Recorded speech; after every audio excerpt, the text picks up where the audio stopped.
Andiamo avanti adesso con la festa della patria del Friuli, presentata oggi in Regione, nella sede di Udine. Andiamo a sentire le interviste raccolte da Monica Nardini.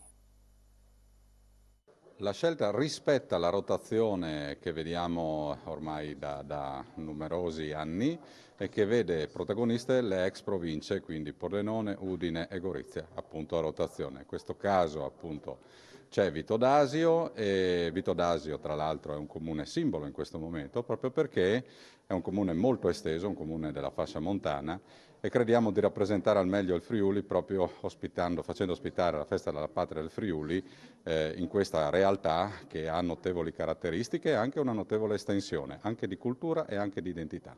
Quali saranno i principali appuntamenti proposti? E saranno quelli canonici per Vitodasio, ma poi sul territorio ci sarà una quantità di appuntamenti molto importante, siamo oltre 45 attività che faremo sul territorio degli ex comuni della provincia di Udine, di Pordenone e di Gorizia, ma anche della fascia del Veneto che appunto è friulanofona. Sindaco, dunque Vitodasio si sta preparando ad ospitare la 45esima edizione della Fiesta delle Patrie del Friuli.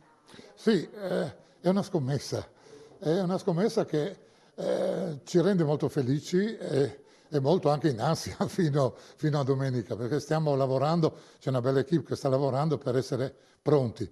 Saremo pronti con la sola variante del tempo che quella è. Noi speriamo di potervi offrire a chi verrà veramente una cartolina importante di un angolo di Friuli.